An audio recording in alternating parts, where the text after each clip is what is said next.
Hello, everybody. Welcome back to the Tin Man Score channel.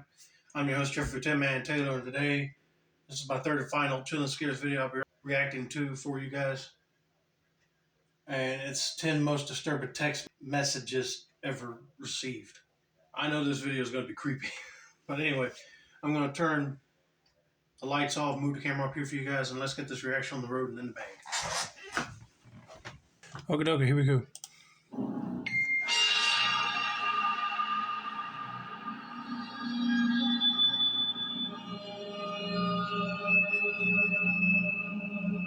This happened during the middle of the night when I was home alone. I was in our house's living room when I felt my phone buzz from inside my pocket. I pulled it out and noticed it was a text from an unknown number. It simply read, "How's your show?" Now, I was in fact watching TV, but I thought it was either spam or someone that had the wrong number, so I deleted it and kept on with my night. Around 10 minutes later, I got another text from the same number. This time it read, "Don't ignore me." I started to get kind of freaked out. That's when I got the last text. "I'll always be watching. Look outside." I looked out the living room window just to the left of me. Across the street, the light from a flashlight turned on in an upstairs window of one of the houses, and I could see the vague silhouette of a person slowly waving. The house he was in had been abandoned for at least a year up until that point. I called the police and later on would file a restraining order against what turned out to be some older guy. I still have no idea who he was or how he got my phone number. Yeah, that would be creepy. You're just sitting there watching a show, and all of a sudden you get a text message asking you how it is. Oh no. I'm glad you called the cops. I use dating apps somewhat frequently. This comes from the perspective of a female. I was talking to this one guy who kept insisting that we should meet tonight. I wasn't all that interested, so I started slowly responding less and less before I stopped responding altogether. After a while, I noticed he double texted me. Curious, I opened the app to see what he said. His character took a complete 180 flip. He said something about how he was just going to drive his car to come and find me. I refreshed the app and saw the distance drop from saying he was 20 miles away to 1 mile away. Then the third text in a row. "I'm close now." I blocked his profile immediately and turned off all the lights in my apartment. I've since disabled the setting that allows the app to use my location. Oh yeah, that's dangerous. Apps like that should not even have no tracing thing on it. Yeah, no, they're using it to find out where you are just to get serious with you about taking you out somewhere. Oh no, I would have been calling the cops right then and there. When I was in high school, I used to play a lot of CSGO. I remember one game in particular. It started out fine. The teammates I got paired up with were actually pretty nice. But later on we started losing, and one of them started getting really aggressive towards the rest of us. I remember I told him something like to calm down, or, just to relax because it was just a game. That's when, directed at me, he said, "I'm going to kill you in real life." Obviously, I didn't take the threat seriously. After the game, he sent me a friend request. I accepted it, expecting him to trash talk and go off about how bad I was. Instead, he sent me my complete address, my dad's full name, and my phone number.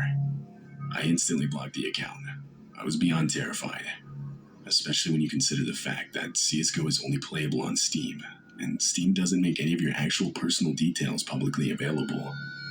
Okay, that dude needed to go to some anger counseling or something because that was uncalled for.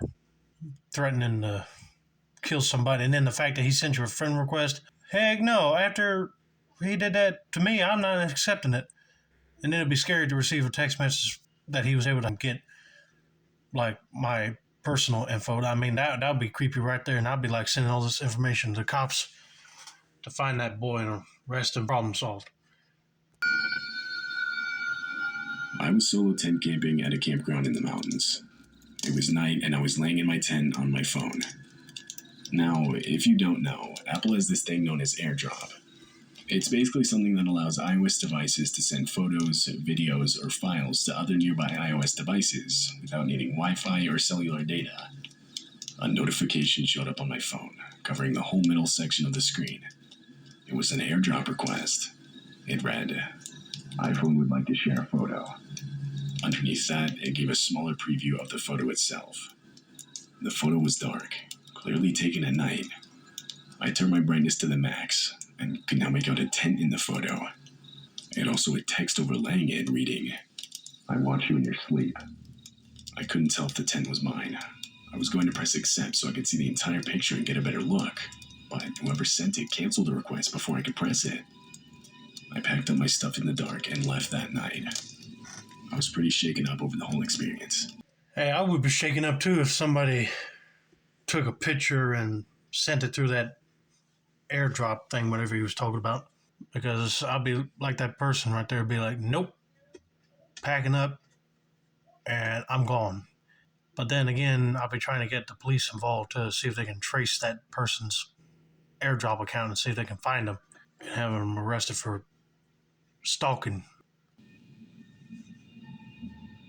I run a small business in my area, which I have my personal phone number attached to. Basically, customers will reach out via text or sometimes a phone call to request an order.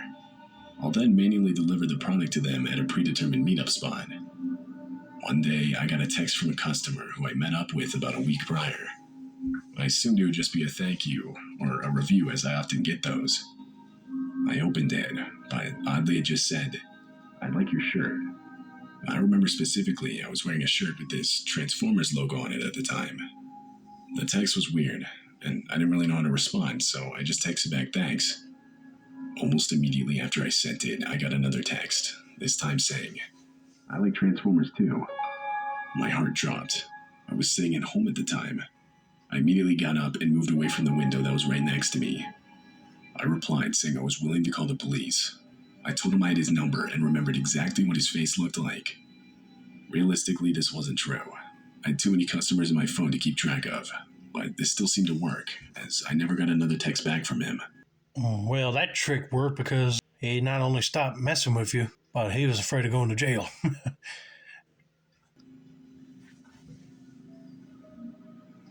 This happened around the time my wife and I got our first apartment in the city. It was around Christmas time. We were both out of the house Christmas shopping together, and I noticed two messages on my phone. One was notifying me of a missed call, and the other was a voicemail. I checked to see who it was from, and it was from our apartment's landline. We didn't live with anyone else, and on top of that, my phone was brand new, so no one even had my new number yet. We decided to listen to the voicemail, but it was no longer than a couple of seconds. All we could hear was the sound of someone hanging up the phone before it went quiet, followed by the dead tone. As far as we know, the only way someone could have used our landline was by entering our apartment, but nothing else came of the situation. We still don't know what exactly happened that day. That is strange. Wonder why they were even calling you then, if they're not going to say anything. I don't know if they were trying to do a scare tactic on you, but it sure did work, it seems like. Yeah, that is a strange mystery indeed. I had just gotten back to my apartment from a night out at a couple of bars with a friend. I was in bed and drifting off to sleep when my phone went off. The same friend I was just out with had texted me. I unlocked my phone and went into our conversation. I read the text. Word for word, it read, "I think I killed him." I had no idea what he was talking about. It honestly scared me. I tried calling him multiple times, but each time he didn't answer. I ended up driving to his house to find he was asleep in bed. After banging on his door multiple times, he finally got up to open it. I confronted him about the text, but he swore he never sent that to me. The text didn't even show up on his phone either. I honestly still don't even know what to make of the whole situation.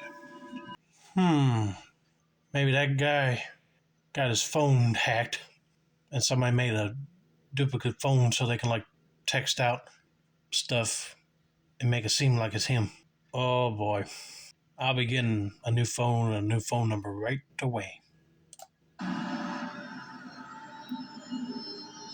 Sometime last year, I was on my phone when I noticed I got a message notification on Facebook.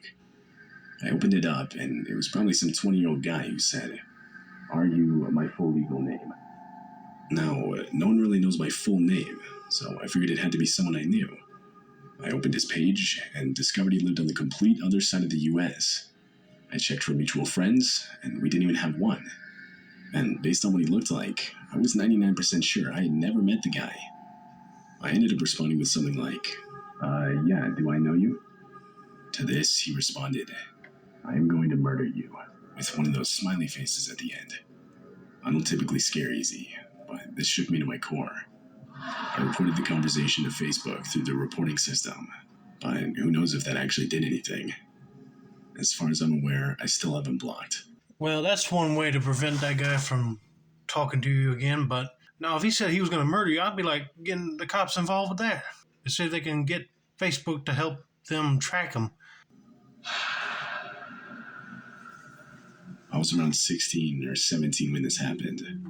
I was on one of our school's buses in my gym clothes. I remember I was sitting in the back on my phone. Then, all of a sudden, I got a text from an unsaved number with an area code I didn't recognize. I began reading the text. Are you not cold in those thin clothes? Immediately, I looked up. It was cold outside, and like I mentioned, I was in my gym clothes.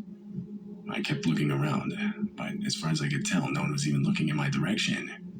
I didn't think anyone in the bus even had my phone number. I was still looking around when I got another text. Stop looking. You're not going to find me. This genuinely scared me. I blocked the number and tried to forget about it. Nothing more ever happened. So, you're on a school bus, and yet somebody actually can see what you're wearing.